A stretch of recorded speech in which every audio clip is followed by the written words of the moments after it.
नमस्कार, रिवर 24 के ताज़ा तरीन अंक के साथ मैं शैलेंद्र। सबसे पहले प्रमुख खबरें। आज से नौतपा प्रारंभ।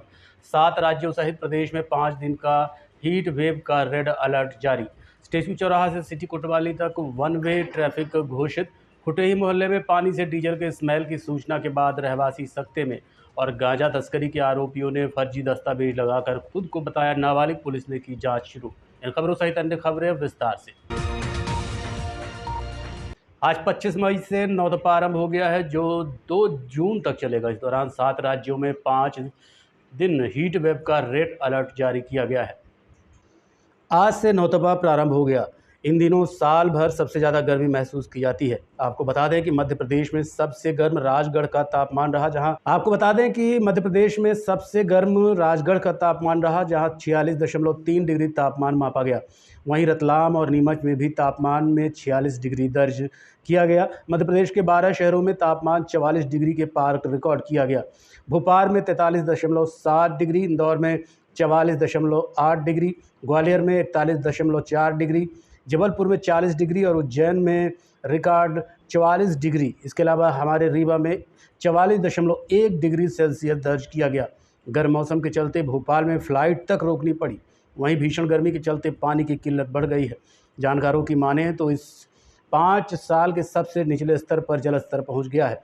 इस दौरान हीट वेव के कारण सब्जियों और दालों में 40% तक महंगाई बढ़ी है। आपको बता दें कि गर्मी के दौरान राजस्थान के फलौदी में पारा 49 डिग्री पहुंच गया। बाड़मेर और जैसलमेर में 48 डिग्री के पार पारा पहुंच चुका है। यहां अब तक लू से 10 लोगों की मौत हो चुकी है। वहीं रीवा के अस्पतालों में भी मरीज बढ़ने लगे हैं, जिससे काफ़ी दिक्कतों का सामना करना पड़ रहा है। सबसे ज़्यादा डायरिया के मरीज सामने आ रहे हैं। आपको बता दें कि सरकारी अस्पतालों के अलावा प्राइवेट क्लिनिकों में भी मरीज लगातार डॉक्टरों के पास जा रहे हैं और अपनी समस्याओं का निदान डॉक्टरों से पा रहे हैं। डॉक्टरों ने सलाह दी है कि ज़्यादा से ज़्यादा पानी का सेवन करें। इस दौरान तली हुई चीज़ खाने को मना किया है। इसके अलावा फल फूल, लस्सी आदि का सेवन लगातार करते रहने की सलाह दी है। डॉक्टरों का कहना है कि जितना संभव हो सके घर के भीतर रहें, बहुत ज़रूरी काम हो तभी बाहर निकलें। इस संबंध में हमने डॉक्टर मनोज इंदिलकर और डॉक्टर विद्या प्रकाश तिवारी से चर्चा की। तो मरीज जो ऑलरेडी हार्ट पेशेंट हैं और जो उनको क्या प्रिकॉशन रखना चाहिए और सामान्य लोग भी किस तरह से गर्मी से बचें। अगर हम बात करें भीषण गर्मी की और अभी नौतपा प्रारंभ हो चुका है, तो पूरे लास्ट 2 मंथ में काफ़ी ही गर्मी रही है और मुख्यतः हमको ये विशेष जो ध्यान रखने का ये रहता है कि प्रथमतः जो कौन व्यक्ति है जिनको अधिक प्रभावित होता है। तो 2 एक्सट्रीम ऑफ एजेस होते हैं, तो बच्चों में और एकदम जो एल्डरली होते हैं 65 प्लस लोग, इनको संभावना अधिक होती है। और कुछ जैसा आपने बताया हैगा कि जो हृदय रोग के मरीज है और अन्य मरीज है, इनको क्या सावधान रखना चाहिए। सामान्यतः जिन लोगों को हाइपरटेंशन है, डायबिटीज है, इनको हार्ट अटैक आने की और स्ट्रोक की लकवा होने की संभावना 10 गुना अधिक रहती है एज कम्पेयर टू अगर जब मौसम ठीक हो। तो जब गर्मी का मौसम रहता है तो 10 गुना रिस्क बढ़ जाती है कि और हाइपरटेंशन में कुछ दवाइयाँ चलती है जैसे बीटा ब्लॉकर है, कैल्शियम चैनल ब्लॉकर है, ये अंदर की गर्मी को बाहर नहीं आने देते हैं, ये पसीने को बाहर नहीं आने देते हैं। तो इसमें भी एक हमेशा एक रिस्क रहती है। कुछ साइकेट्रिक पेशेंट होते हैं, इसमें भी जो एंटी डिप्रेसेंट ड्रग है, फिनोथाइलिन ड्रग्स है, ये हम लोग देते हैं और इनको हम बताते हैं कि ये ड्रग के साथ में भी जो है आपको ये रिस्क रहेगी हमेशा। और कुछ बीमारियाँ होती है जिन लोगों को बहुत ही जल्दी हीट स्ट्रोक होने का भी डर होता है। तो विशेष करके हमको ऐसे जो व्यक्ति जिनको अधिक सावधानी बरतने की जरूरत है, जो फिजिकली अनफिट है, ओबेसिटी है, जिनको काफी मोटापा है, तो उन लोगों को तो रिस्क हमेशा ही रहती है। तीसरा जो व्यक्ति एक्लेमेटाइज नहीं है, एसी में रह रहा है, काफी समय से ठंडे वातावरण में रह रहा है और अचानक वो एक्सपोज होता है, तो उसमें भी रिस्क बढ़ जाती है। और जो यंग पेशेंट हमारा यंग जनरेशन है, वो एक अपेक्षा से अधिक एक्सरसाइज करता है या अपेक्षा से अधिक हॉट वेदर में रहता है, तो रिस्क रहती है। तो सामान्यतः इसमें 2-3 तरह की परेशानियां खड़ी होती है। एक तो हीट एग्जॉशन होता है, वो भले ही उसने बहुत अधिक मेहनत ना की हो, लेकिन वो जल्दी तक तो वो हम लोग हीट एग्जॉशन बोलते हैं। फिर एक हीट क्रैम्प्स होता है जिसमें मसल्स बहुत ही दर्द करती है, तो हीट क्रैम्प्स ये भी एक अम, सामने देखने में आ रहा है कि जब इतना नौतपा चलता है तब ये दिखने को मिलता है। और तीसरा जो है मेडिकल इमरजेंसी है जिसको हम लोग हीट स्ट्रोक बोलते हैं। तो हीट स्ट्रोक्स में सामान्य देखने में आता है कि जब वो ब्रेन पर उसका असर आने लगता है, उसका सेंसोरियम गड़बड़ होने लगता है, तो वो एक इमरजेंसी होती है जिसमें तत्काल आवश्यक रहता है कि उसको आईसीयू में एडमिट कराया जाए। तो और कई बार देखा गया है कि इस तरह की परिस्थिति में मरीज की जान जाने का भी खतरा बढ़ जाता है। देखिए, ना शास्त्रों में न इसमें नौ तबा का कोई वो नहीं है। हाँ, ये है कि इन 9 दिनों में गर्मी बेतहाशा पड़ती है।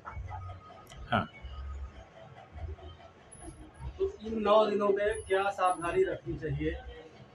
देखिए, सबसे बड़ी चीज़ ये है कि आपके शरीर का टेम्परेचर 37 डिग्री तापमान होना चाहिए,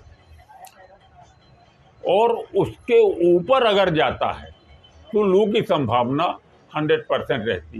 तो आप थोड़ा थोड़ा पानी पीते रहें, फल खाते रहें, और जो रसदार वो होते हैं फल, चाहे वो तरबूज हो, खरबूजा हो, हाँ, इनका आप सेवन करते रहें। जलजीरा है, छाछ है, दही को पतला करके नमक मिला के आप पीते रहें। अभी आपके यहाँ मरीज आ रहे हैं ऐसे गर्मी से परेशान क्या? इस समय सबसे ज़्यादा मरीज परेशान हैं। एक तो इंडाइजेशन और वॉमिटिंग एंड डायरिया। सबसे ज़्यादा पेशेंट इस समय डायरिया के हैं। तो हम साफ साफ कहते हैं कि सड़े फल मत खाइए, बासी खाना मत खाइए, ताज़ा खाना खाइए, पानी बहुत पीजिए। जैसे आपने कहा कि डॉक्टर मतलब मेडिकल लाइन में ऐसा कोई नहीं है कि नौतपा कुछ होता है, तो फिर मेडिकल में और हर जगह चल रहा है कि नौतपा है, तो क्या है? नहीं, ये 9 दिन के दरमियान गर्मी ज़्यादा पड़ती है, अच्छा। तो उसको नौतपा नाम दे दिया। वैसे नौतपा का ना किसी शास्त्र में वर्णन है, ना पुराण में वर्णन है, ना किसी पंचांग में वर्णन है। और मेडिकल में तो है ही नहीं। हाँ, मेडिकल लाइन में ऐसा कुछ नहीं है। अब ये बताइए, राजस्थान में 48 डिग्री टेम्परेचर जा रहा, 49 डिग्री टेम्परेचर जा रहा, तो अभी तो वहाँ नौतपा नहीं लगा। नहीं, तो ऐसा सुनने में आया है कि 45 डिग्री के बाद जो है, हाँ, तो जो रिसर्च में आया है कि 45 डिग्री के बाद आप हीट वेव में पहुंच जाते हैं, तो इस दौरान क्या समस्याएं होती हैं लोगों को? भाई, जब आपके शरीर में पानी कम होगा, जब आपके शरीर में पानी कम होगा तो खून के थक्के जमेंगे और चक्कर आना, ब्रेन स्ट्रोक होना, ये समस्याएं आएंगी। हीट वेव के लक्षण क्या हैं? एक तो मुंह सूखना बहुत तेजी के साथ, और चक्कर आना, ये सबसे बड़ा लक्षण है। तो इससे और शरीर का जलना। घरेलू उपचार क्या है, तुरंत अगर हम क्या करें उस समय? घरेलू उपचार यह है कि पानी लगातार दें, नमक और शक्कर का घोल लगातार पिलाते रहें, छाछ पिलाएं, और कोशिश करें कि धूप में ज़्यादा कम से कम आप निकलें। अगर धूप में निकलना भी हो तो आप पानी लिए रहें, ठंडा पानी पी के निकलें, और थोड़ा थोड़ा पानी पीते रहें, क्योंकि अपने बॉडी के टेम्परेचर को आपको 37 डिग्री टेम्परेचर रखना। हीट वेव को लेकर हमने मौसम वैज्ञानिक संदीप कुमार शर्मा से बात की। क्या अनुमान है मौसम विभाग का नौतपा को लेकर, आइए जानते हैं। देखिए, अभी आप रीवा ज़िले में देख रहे हैं कि ये पिछले जो दिन है, पिछला दिन 43 डिग्री सेल्सियस के ऊपर गया है, और अधिकतम तापमान और न्यूनतम तापमान जहाँ 26 डिग्री सेल्सियस के आसपास रहा है। जहाँ तक आर्द्रता का सवाल है, 86% के आसपास रही है, और शाम की आर्द्रता लगभग 20% के आसपास रही है। जो आगे आने वाले दिनों में नौतपा हमारा 25 मई से जो लग रहा है, और 2 जून तक चलने वाला है इस बार। और इस बार नौतपा में जो देखेंगे आप, 21 तारीख से टेम्परेचर लगभग 45 डिग्री सेल्सियस क्रॉस होने वाला है, यानी कि 45 डिग्री सेल्सियस क्रॉस होने वाला है और ये नौतपा का भर चलता रहेगा। इसी का मतलब इसका क्रम बना रहेगा और नौतपा में थोड़ी बहुत हल्की बूंदाबांदी देखी जा सकती है, जो कि 27 और 28 तारीख में हल्की सी बूंदाबांदी रीवा जिले में और बिंद क्षेत्र में हमको देखने को मिल सकती है। और हल्के फुल्के के बादल भी हमको देखने को यहाँ का मिलेंगे रीवा जिले में, बल्कि बिंद क्षेत्र में भी। और जहाँ तक टेम्परेचर का सवाल है, 45 डिग्री से 40 डिग्री सेल्सियस के आसपास रहने वाला है 2 तारीख तक, ये लगातार कंटिन्यू। फिलहाल मतलब कह सकते हैं कि रीवा जिले में ऐसी ही गर्मी या इससे ज़्यादा गर्मी देखने को मिल सकती है। नौतपा को लेकर ज्योतिष शास्त्र क्या कहता है, जानने के लिए हमारे साथ है ज्योतिषाचार्य डॉक्टर संदीप शुक्ला। आइए जानते हैं ज्योतिष गणना इस वर्ष नौतपा में क्या बता रही है कि कैसा रहेगा 9 दिनों का मौसम। नौतपा इस माह जो है माह के अंतिम उसमें जो है सप्ताह में जो है नौतपा की शुरुआत हो रही है। और ये माना जाता है कि नौतपा जो है पृथ्वी जो है काफ़ी तपती है, काफ़ी सूर्य की रोशनी सीधी पड़ती है, काफ़ी गर्मी पड़ती है इसमें। ये 25 जो है मई से जो है नौतपा की शुरुआत है और ये 3 जून तक रहेगी। अगर इसको जो है खगोली और ज्योतिष विश्लेषण इसमें किया जाए तो इसका महत्व ये है कि सूर्य जब रोहिणी नक्षत्र पे आते हैं, सूर्य जब रोहिणी नक्षत्र पे आते हैं तो नौतपा पड़ता है और ये 9 दिन तक जो है पृथ्वी तपती है। और कुछ आख्यान ऐसे भी जुड़े हैं कि नौतपा में अच्छी गर्मी पड़नी चाहिए और इसमें बरसात वगैरह नहीं होना चाहिए। अगर बरसात वगैरह हो जाती है तो जो मानसून होता है, जो जुलाई के बाद का समय बरसात का समय होता है, तो पानी कम बरसता है। ये आख्यान जो है जुड़ा हुआ है। साथ में नौतपा में जो है दान पुण्य का भी बहुत महत्व है। आदमी को दान पुण्य आदि करना चाहिए, जैसे सतुआ का दान करना चाहिए, पानी का दान करना चाहिए, गुड़ का दान करना चाहिए और यात्रियों को और मुसाफिरों को सबको जल और सतुआ, गुड़ और या मीठी चीज़ जो है खिलानी चाहिए। इससे सुभद्र की प्राप्ति, कल्याण की प्राप्ति और अच्छे भाग्य की। खुटई मोहल्ले में बोरवेल से डीजल की स्मेल आने के बाद आपूर्ति विभाग ने पेट्रोल पंप की सप्लाई को तत्काल प्रभाव से रोक दिया है और पानी का सैंपल लेकर जांच की जा रही है। बीते कुछ दिनों से लगातार खुटई मोहल्ले में पानी से डीजल की बदबू आने की शिकायत लोगों के द्वारा की गई थी, जो कई मंचों से कई बार की गई। यहां तक कि लोगों ने व्यक्तिगत तौर पर भी शिकायत दर्ज कराई, जिसके बाद कलेक्टर के आदेश से संबंधित अधिकारियों ने पानी का सैंपल लिया और खुटेही स्थित सभी पेट्रोल पंप आगामी सूचना तक माल भंडार न करने के आदेश दिए गए हैं, ताकि टंकी खाली होने के बाद उसकी जांच कराई जा सके। वहीं संबंधित अधिकारियों का कहना है कि संभावनाएं हैं कि सीवर लीकेज हो गया हो, जिसकी वजह से विभिन्न गैसें पानी में मिल गई हैं और लोगों को लग रहा है कि डीजल में पानी मिला हुआ है, जबकि डीजल पानी में मिला होता तो पानी के ऊपर तैरता दिखाई देता। फिलहाल पानी का सैंपल ले लिया गया है, जांच की जा रही है। जांच के बाद जो नतीजे सामने आएंगे उसके अनुसार कार्रवाई की जाएगी। आसपास के जो रहवासी हैं उनके द्वारा शिकायत की गई थी कि उनका जो बोरवेल का पानी है वो पानी प्रदूषित आ रहा है, उसमें जो है जो उसकी स्मेल है वो ठीक नहीं है और स्वाद ठीक नहीं है। इसके संबंध में जब शिकायत प्राप्त हुई तो कल जो हमारी जिला आपूर्ति अधिकारी मैडम हैं उनके द्वारा, उनकी टीम के द्वारा औचक निरीक्षण किया गया। औचक निरीक्षण के उपरांत जो शिकायतकर्ता थे उन और आसपास की बस्ती के जो बोरवेल हैं उनके पानी का सैंपल लिया गया है और उस सैंपल को जांच के लिए भेजा गया है। परंतु चूँकि ये लोगों के स्वास्थ्य से जुड़ा मुद्दा है, इसलिए हमारी कलेक्टर महोदया का निर्देश था कि जब तक उसकी जांच की रिपोर्ट नहीं जाती और कारण का पता नहीं चलता है तब तक अस्थायी रूप से यहाँ की सेल बंद कर दी जाए। और अभी जिला आपूर्ति मैडम लिखित में इंडियन ऑयल वालों को भी सूचित करेंगी कि इस पंप में जो हमारे टैंक हैं उनको अविलंब खाली करें, जिससे जांच की जा सके क्या यहाँ से कोई किसी प्रकार की लीकेज हो रही है और जो अंडरग्राउंड वाटर है वो प्रदूषित हो रहा है या नहीं। ये सब जांच का विषय है।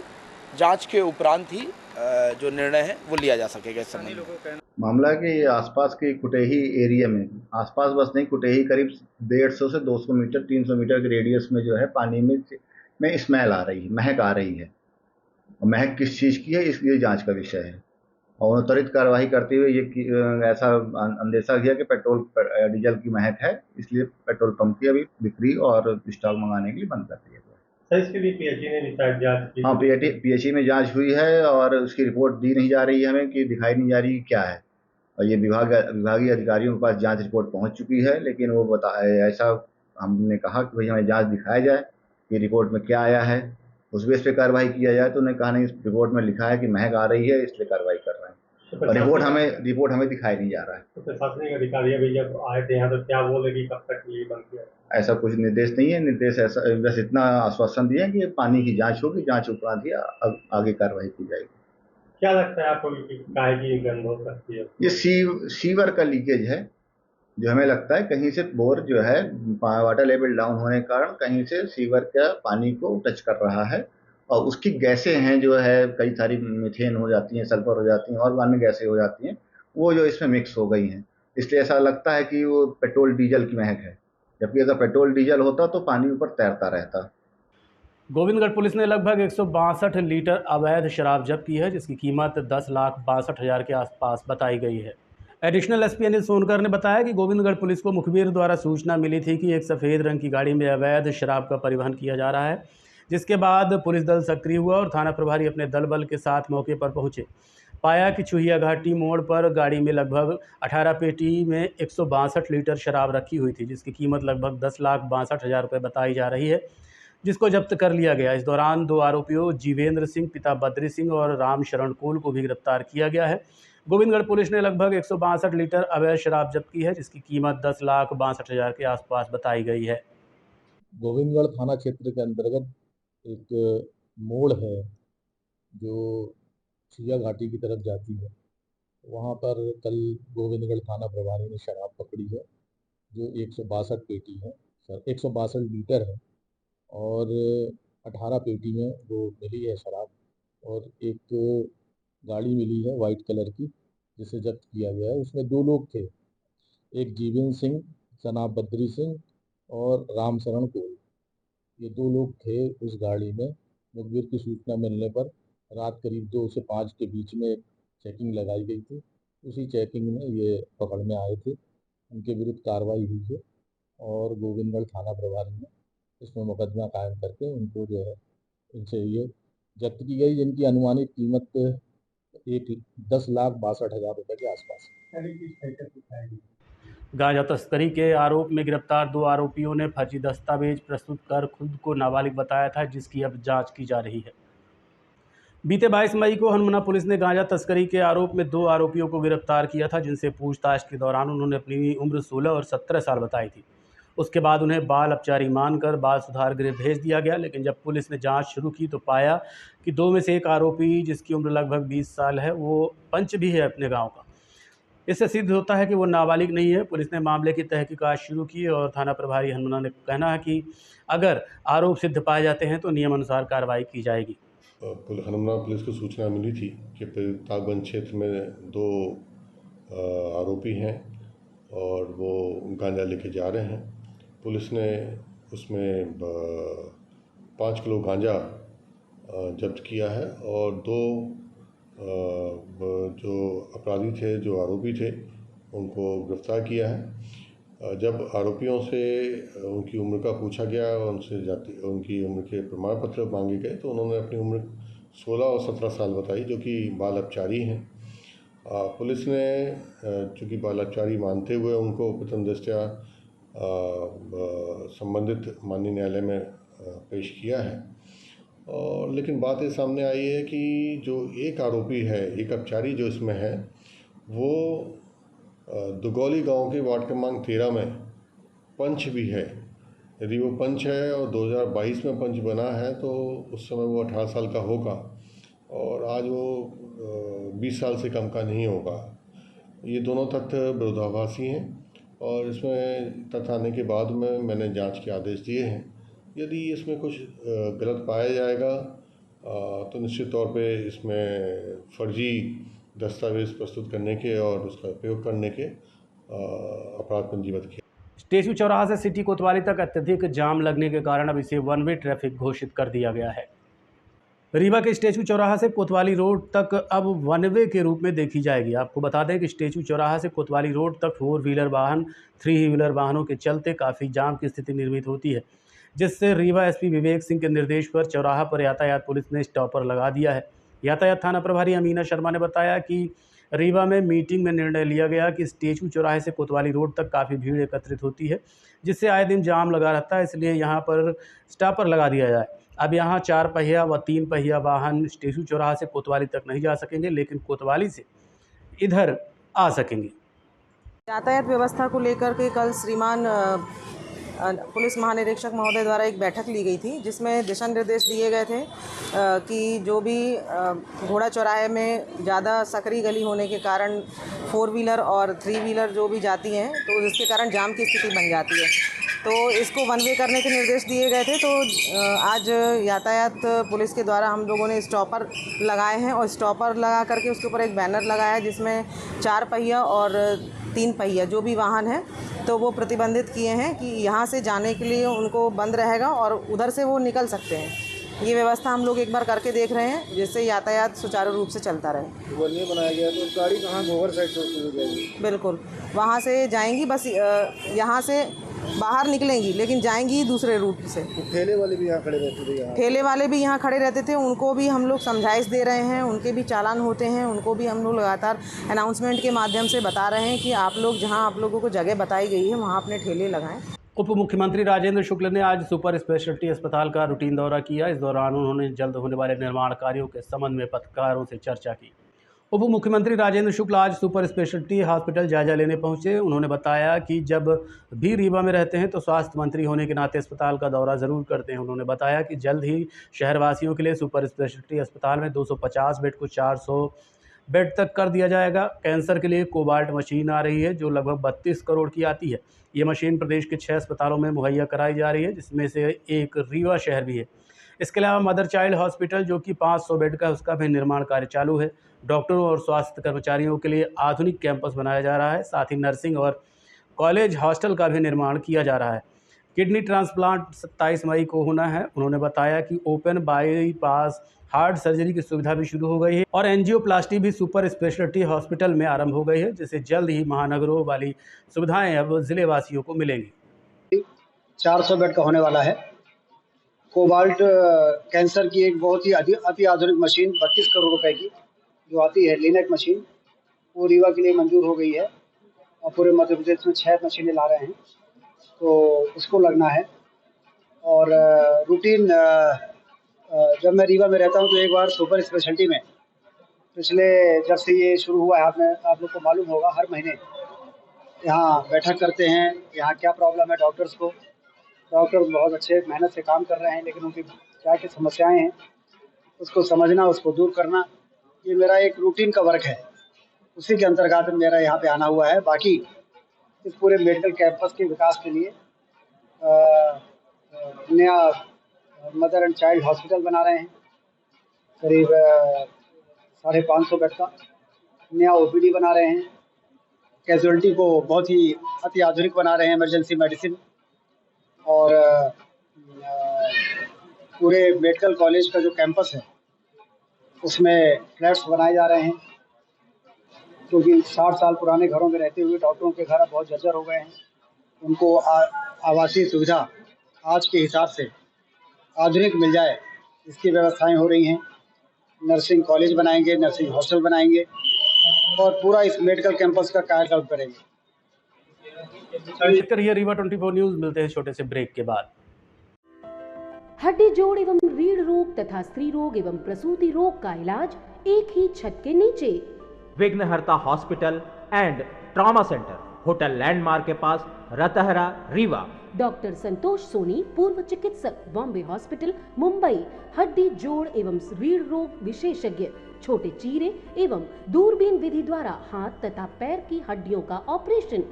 गठियाबात, जटिल एवं बिगड़े हुए फ्रैक्चर का बेहतर इलाज करते हैं डॉक्टर संतोष सोनी। विघ्नहर्ता हॉस्पिटल ट्रॉमा सेंटर में ही स्त्री एवं प्रसूत रोग विशेषज्ञ डॉक्टर शैलजा सोनी भी उपलब्ध हैं, जिनकी देखरेख में नॉर्मल डिलीवरी, सिजेरियन ऑपरेशन एवं बच्चेदानी से संबंधित ऑपरेशन की बेहतर सुविधा। संतानहीन दंपत्ति तत्काल संपर्क करें।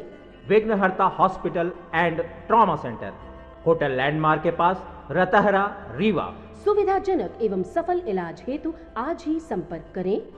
विघ्नहर्ता hospital and trauma centre, hotel landmark के पास, रतहरा, रीवा। मोबाइल नंबर 7828781983 अथवा 8462956774 पर।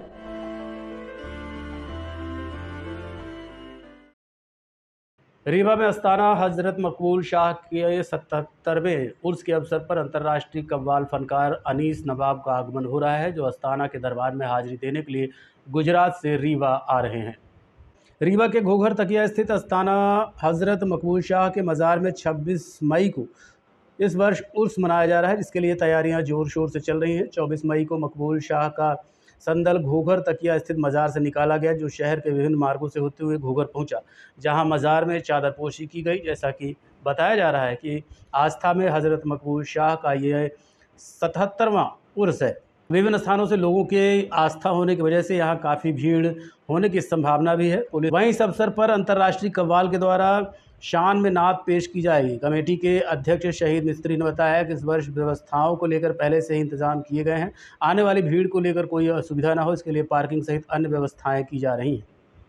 आज जो है शाम को 7 बजे के बाद जो है यहाँ पे जो है तकरीर होगी, और कल 26 तारीख को यहाँ पे कव्वाली का प्रोग्राम रखा गया है, जिसमें हमारे कव्वाल हैं अनीस नवाब जी, वो आ रहे हैं, गुजरात से हैं वो, और शानदार मुकाबला यहाँ कव्वाली का होगा। 26 तारीख को शाम रात को 8 बजे से शुरू होगा, शाम को सुबह 6 बजे तक।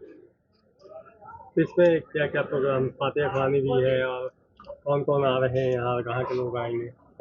यहाँ पे जो है हमारे बहुत सारे मित्र हैं, हमारे चाहने वाले हैं, वो लोग आ रहे हैं, शिरकत फरमा रहे हैं, जिसमें उसमें जो है राजन शर्मा जी हैं, अभय मिश्रा जी हैं, गोविंद दास तिवारी जी हैं, और हमारे SPS तिवारी साहब हैं।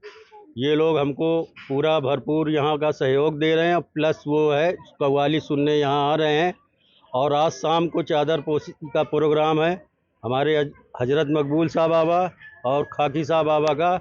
यहाँ पे जो है शाम को हमारे अध्यक्ष, हम यहाँ के अध्यक्ष हैं, हमारे उसमें जो है हमारे घर से यहाँ चादर आएगी मजार शरीफ में, उसके बाद तकरीर का प्रोग्राम होगा। कितने बजे से आयोजित हो रही है कार्यक्रम लगातार? ये कार्यक्रम जो है एक कल जो है 24 तारीख को यहाँ पे संदल का प्रोग्राम हुआ था। संदल हम लोग यहाँ के हमारे कमेटी के जितने भी मेंबरान हैं सब कोई मिलकर जो है संदल निकाले थे। संदल यहाँ से घोघर तकिया मजार के पास से चल के सिंधी चौराहा होते हुए, फोर्ड रोड होते हुए, SK स्कूल, सोनी बिल्डिंग से वापस पचमठा से होते हुए, सरम कल्याण से होते हुए वापस यहाँ आया है। उसके बाद चादर पोशी हुई है। यही सब प्रोग्राम था। कितने सालों से यहाँ कव्वाली हो रही है? अब कितने सालों से हो रही है तो हम क्या बताएं, हमारे बाप। रीवा 24 न्यूज़, मिलते हैं छोटे से ब्रेक के बाद। Pentium point group of institutions, a key to success. जी हाँ, Pentium point group of institutions, जहाँ पर आपको मिलते हैं BA LLB 5 year full time programme, LLB 3 year full time programme, Bar Council of India से मान्यता प्राप्त हैं। MBA के 2 year full time programme AICTE new Delhi से मान्यता प्राप्त हैं। पेंटियम पॉइंट टेक्निकल कॉलेज में स्नातक व स्नातकोत्तर के सभी पाठ्यक्रम संचालित हैं, जिनमें प्रवेश प्रारंभ है। हमारा कॉलेज कोड है P500। याद रखिए, सामान्य वर्ग BPL कार्ड धारकों को शिक्षण शुल्क में छूट व SC ST OBC छात्रों को मध्य प्रदेश शासन के नियमानुसार छात्रवृत्ति। आप संपर्क कर सकते हैं हमारे हेड ऑफिस में, जो है हेडगेवार नगर, रेडियो कॉलोनी के सामने, रीवा, और कॉलेज कैंपस में, जो है करहिया सिमरिया रोड और हरदी सिमरिया रोड, रीवा में। अधिक जानकारी के लिए हमारे फ़ोन नंबर पर संपर्क कर सकते हैं। हमारा फ़ोन नंबर है 07662438035। मोबाइल नंबर पर भी संपर्क किया जा सकता है, जो है 9999 82084339। रीवा के प्रसिद्ध डोंगरा हनुमान मंदिर में आज से भव्य श्रीमद् भागवत कथा का आयोजन शुरू हो गया। इस दौरान कलश यात्रा निकाली गई, जो डोंगरा मंदिर से फूलमती माता मंदिर होते हुए दोबारा हनुमान मंदिर डोंगरा पहुंची। रीवा शहर के बड़ा कोठार में स्थित प्रसिद्ध डोंगरा हनुमान मंदिर में 25 मई से भव्य श्रीमद् भागवत कथा का आयोजन आरंभ हो गया। भागवत कथा का आयोजन 7 दिन का होगा, जो 31 मई तक चलेगा। कथा में कई साधु संत शामिल हो रहे हैं। इसके अलावा वेदांती आश्रम धाम चित्रकूट से आ रहे भगवान अमित कृष्ण शास्त्री के श्रीमुख से भागवत कथा के आयोजन में भागवत कथा का वाचन करेंगे। इसके अलावा श्रीमद् भागवत कथा के समापन में कार्यक्रम के दौरान विशाल भंडारे का भी आयोजन किया जाएगा। आज इस अवसर पर भव्य शोभा यात्रा निकाली गई, जो डोंगरा हनुमान मंदिर से होते हुए फूलमती माता मंदिर तक पहुंची और वापस फिर डोंगरा हनुमान मंदिर पहुंची, जहां विधि विधान से पूजन आरंभ किया गया। इस दौरान हमने कार्यक्रम के आयोजक ब्राह्मण समाज के राष्ट्रीय अध्यक्ष संजय त्रिपाठी से बात की। वापस से जलबद्री तालाब से आई है और यहाँ से फिर वापस जाएगी। वहाँ से महाराज जी द्वारा कथा का शुभारंभ होगा। 7 दिन ये कथा चलेगी रीवा। फिर उसके बाद भंडारा होगा, बृहद भंडारा होगा। सभी रीवा वासियों से अपील है कि जो है अमृतवाणी महाराज के यहाँ की सुने और ये जीवन अपना धन्य करें और इस सनातन धर्म का जो कार्यक्रम है तो हमारे जो सनातन धर्म के प्रचारक देवानंद जी हैं और इनके सहयोगी आदरणीय त्रिपाठी जी, तो इन सब के सहयोग से ये कार्यक्रम श्री डोंगरा बाबा हनुमान जी महाराज पर हो रहा है। इसका एक ही लक्ष्य है कि जैसे आज अयोध्या में श्री राम मंदिर बनने से हमारे समस्त सनातन धर्मियों में एक अलग सा उत्साह हो गया, कलयुग में भी सतयुग का त्रेता युग का हम लोगों को आभास हो रहा है, हर घर में उत्साह हो रहा है। तो ये जो सनातन संस्कृति है वो जन जन तक यूं ही प्रफुल्लित रहे और सदियों तक हमारे जो सनातन धर्मावलंबी हैं सब जागृत रहें, अपने धर्म को पहचानें, अपने सनातन धर्म को पहचानें।